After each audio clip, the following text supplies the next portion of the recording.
Bueno, capítulo 7, anemias hemolíticas, es un tema más largo, entonces lo voy a dividir en 3 partes. Bueno, ¿cómo se clasifica? Se clasifica en si el problema está en el hematíe o el problema está en una causa externa, extracorpuscular. Si está en el hematíe se llama intracorpuscular. Aquí nos enfocamos en las hereditarias y extracorpuscular adquiridas. Las extracorpusculares van a ser adquiridas excepto la hemoglobinuria paroxística nocturna. Y extracorpuscular quiere decir que es fuera del hematíe, o sea, ocurre en el vaso. ¿Okay? Cuando el hematíe, la hemólisis de los hematíes supera lo que es la regeneración, viene lo que es una anemia. Obviamente, si no estás produciendo lo suficiente como para lo que se está rompiendo, pues obviamente pues ya no va a haber un equilibrio y te va a dar anemia. Aquí vamos a encontrar el LDH y bilirrubina altas. Bueno, aquí se dice que, bueno, la hemólisis va a tener lo que es LDH alta, bilirrubina indirecta alta y aptoglobina baja. ¿Qué es la aptoglobina? Creo que ya habíamos visto que es a donde se une la hemoglobina libre. La hemoglobina libre es obviamente, bueno, eso ya lo vimos al principio, que es porque se rompe el eritrocito y el eritrocito tiene muchas cosas adentro y una de esas cosas adentro es la hemoglobina y va a estar como sin nadie, ¿no? Ahí libre en la sangre. Pero si encuentra una aptoglobina, quiere unirse, pues ya no va a estar ahí libre, ¿verdad? Pero como se están rompiendo tantos eritrocitos, hay muchísima hemoglobina, entonces la aptoglobina pues ya no se da abasto, por eso la encontramos baja, porque la hemoglobina se está uniendo de más, como no debería ser. Otra cosa es que la hemoglobina tiene un pigmento hemo y este pigmento hemo se va a unir a la hemopexina. Y bueno, al haber una hemólisis intravascular grave, significa que tenemos mucha hemoglobina libre. Esta hemoglobina libre se une a aptoglobina. Entonces, de tanto que se une, pues se agota la aptoglobina. Entonces, la hemoglobina ya no tiene con quién unirse. Entonces, como no tiene con quién unirse, se queda en la circulación hasta llegar a lo que es el riñón y más específicamente al glomérulo. Y obviamente pues el glomérulo se filtra y sale en la orina. ¿Qué quiere decir? Bueno, y dice que la bilirrubina indirecta, esa aunque esté libre, no puede llegar al glomérulo. No la deja pasar, no se puede filtrar. Entonces, bueno, ¿qué quiere decir que nosotros tengamos hemoglobina en la orina? Quiere decir que estamos hablando de algo grave. Porque si nosotros tuviéramos aptoglobina suficiente, pues quiere decir que no se están rompiendo tantos eritrocitos. Entonces estaría leve, pero como ya está apareciendo aquí la hemoglobina, entonces nos traduce a que tenemos una hemólisis tan grave como para que tengamos disminución de mucha disminución de aptoglobina. Y por eso ya, no, pues tiene hemoglobina en la orina, pues está grave, ya. Y bueno, al hacer esto, el cuerpo siempre va a buscar compensar de alguna u otra manera todo para buscar un equilibrio, aunque pues no tenga mucho éxito como en este caso, ¿verdad? Entonces, bueno, tenemos la médula que va a decir, no manches, está rompiendo muchos eritrocitos. Ok, te están rompiendo muchos eritrocitos, entonces empieza a trabajar así, un chingo, como si hicieras 5 tareas al mismo tiempo. Pero como haces las 5 tareas al mismo tiempo, pues las vas a hacer medio mal. Algunas te van a salir bien, otras te van a salir súper mal. Entonces, como las medio haces, porque ya te está ganando la prisa o lo que tú quieras, el tiempo, pues obviamente ¿qué va a ser? Reticulocitos, que ya sabemos que son como si fueran preeritrocitos, o sea, no están maduros todavía, no sirven prácticamente.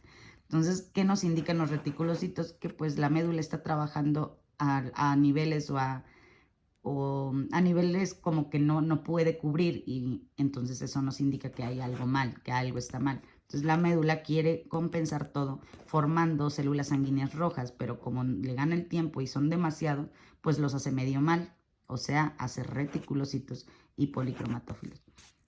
Estos se van a encontrar en sangre periférica. Se dice que hay una triada que es para anemia hemolítica, que vamos a encontrar anemia y por lo consiguiente, está anémica, está amarillo. Digo, no es así siempre, pero así es la triada. Anemia, ictericia y esplenomegalia. Cuando estamos hablando de una enfermedad congénita, anemia hemolítica congénita, se dice que la subclasificación va a ser que de manera congénita o tenemos el problema en la membrana o tenemos el problema en el metabolismo dentro del hematíe o tenemos el problema en la hemoglobina. Si se dan cuenta, todo esto está en el hematíe, o sea, es congénita, o sea, pertenece a las intracorpusculares, o sea, hereditarias. Bueno, primero vamos con los de defecto de membrana. El defecto de membrana es, bueno, la membrana tiene una capa lipídica que es la que controla si entra el agua o no entra el agua, porque si no entra agua, pues se muere, pero si entra mucha, pues tampoco es bueno. O sea, hace un equilibrio tipo el yin yang. Hay citoesqueleto de proteínas, que estas son espectrina, banda 3 y anquirina. Se encuentran en la membrana y estas regulan todo para tener los lípidos dentro de la membrana. La espectrina, el trastorno de la membrana se da en espectrina por 25%, banda 3 25% y anquirina 50%. El citoesqueleto de proteínas, aparte de mantener los lípidos en la membrana, sirve para controlar la morfología del eritrocito. Por eso se puede hacer como diagonal, en transverso. El caso es como si pudiera pasar por donde sea. Por eso es que es importante para que no se rompan. Bueno. La primera que tenemos de defecto de membrana es la más frecuente de anemias hereditarias congénitas, que es la esferocitosis hereditaria, y puede también venir como Minkowski-Chauffer. Yo me lo aprendo como la membrana está chafa, Chauffer. Y bueno, aquí hay un defecto en las proteínas de membrana, o sea, especialmente en la espectrina.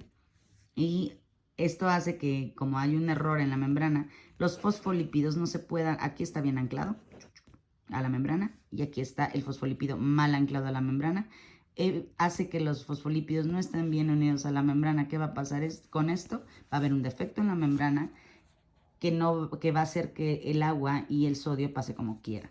Al hacer esto, pues se va a llenar de agua, y si se llena de agua hace una macroesferocitosis. Hace un macroesferocito, o sea, de la misma forma esfera redonda, y acordémonos que el eritrocito es bicóncavo y medio rarito ahí. Y entonces, al ser muy grande y muy esférico, y no va a tener flexibilidad ni va a poder perder su morfología al pasar por los microvasitos, entonces se va a romper al llegar al vaso, ¿ok? Se va a romper. Esto nos va a traer, puede ser tanto asintomático como tener anemia, ictericia y esplenomegalia, crisis hipertensiva, crisis hemolítica, y la crisis hemolítica generalmente se desencadena por infecciones, miopatías, crisis aplásicas. Esto se da, las crisis aplásicas, en pacientes con hemólisis crónica, y va a decir, no, pues le dio una crisis aplásica. ¿Por qué? Pues generalmente te ponen parvovirus B19. Puede haber colelitiasis, y al haber colelitiasis y el paciente es joven más litos, hay que recordar que posiblemente tenga hemólisis crónica. Úlceras, crisis megaloblástica. ¿Por qué crisis megaloblástica? Por la sobreutilización de ácido fólico por la hiperplasia medular. ¿Por qué? Porque la médula está creando mucha serie roja, entonces al crear mucha serie roja necesita ácido fólico y se agotan las reservas de ácido fólico, y por lo tanto, ¿qué es la anemia megaloblástica? Pues es cuando estamos carentes de B12 o ácido fólico. Entonces no hay, por eso dicen que en pacientes con hemólisis crónica hay que dar ácido fólico, pues fuera, ¿no? Y bueno, en el diagnóstico prácticamente tenemos que, en el diagnóstico, LDH alta, reticulocitos altos, bilirrubina indirecta alta, policromatófilos, hay esferocitos, hay el CHCM alto, que es el que le da el color. ¿Por qué? Porque imaginemos que tenemos un globo con doble capa de caucho, ¿no? De látex, perdón, de caucho, de látex. Entonces, supongamos que está lleno de color rojo. Entonces, si le pones doble capa, no puedes ver el color rojo muy bien. Pero si le quitas una capa, ya queda tan delgado, o sea, se reduce la superficie, que vas a ver perfectamente el color rojo y hasta más. Por eso se aumenta el colorcito por eso es CHCM alto. Esto quiere decir que tiene mucho color rojo. ¿Por qué tiene mucho color rojo? Porque disminuye la superficie y estás viendo mejor el color, como quien dice. Y que los esferocitos no son patognomónicos de la esferocitosis, porque también están en las anemias inmunohemolíticas. Se dice que también hay una prueba de hemólisis osmótica en el que ponen los hematíes en un ambiente osmolar bajo, o sea, hipoosmolar, y van a crear, como quien dice, una enfermedad, pero pues por afuera del cuerpo de alguien, ¿no? Simplemente en sus vasitos. Y al haber osmolaridad baja y mucha agua, entonces los eritrocitos van a absorber toda esta agua. Esto se previene con glucosa. ¿Para qué es esto de la glucosa? Porque si nosotros tenemos un trastorno de esferocitosis hereditaria, esta prueba la vamos a evitar que se rompan con glucosa. Pero si metemos glucosa y aún así se rompen, quiere decir que no estamos hablando de una esferocitosis, sino que el problema está en el metabolismo o en las enzimopatías. Y bueno, el tratamiento tenemos que cuando es hemólisis o anemia grave, podemos hacer una esplenomegalia, que se tiene que retrasar hasta los 5 o 6 años. No es curativa, pero sí baja mucho lo que son los síntomas y los problemas y las crisis. Y obviamente antes hay que vacunar para influenza, H. influenzae y meningococo, perdón. Bueno, sí, hay que usar siempre ácido fólico, ya eso ya lo había dicho, para evitar las crisis megaloblásticas. Hay otra enfermedad que no mencionan tanto, bueno, lo de la esferocitosis es la más importante. El liptocitosis es un problema autosómico dominante, se da por la membrana, por la proteína espectrina. La diferencia entre la liptocitosis y la esferocitosis es que la espectrina no tiene fragilidad del eritrocito. Mencionan otra que yo le digo piropo nada más porque está muy piropo y quilocitosis. Pero bueno, piropo, su morfología no es elíptica, no es esfera, es irregular. Y tiene que ver con la liptocitosis. Su característica es que se van a romper a 45 grados y se dan en la infancia.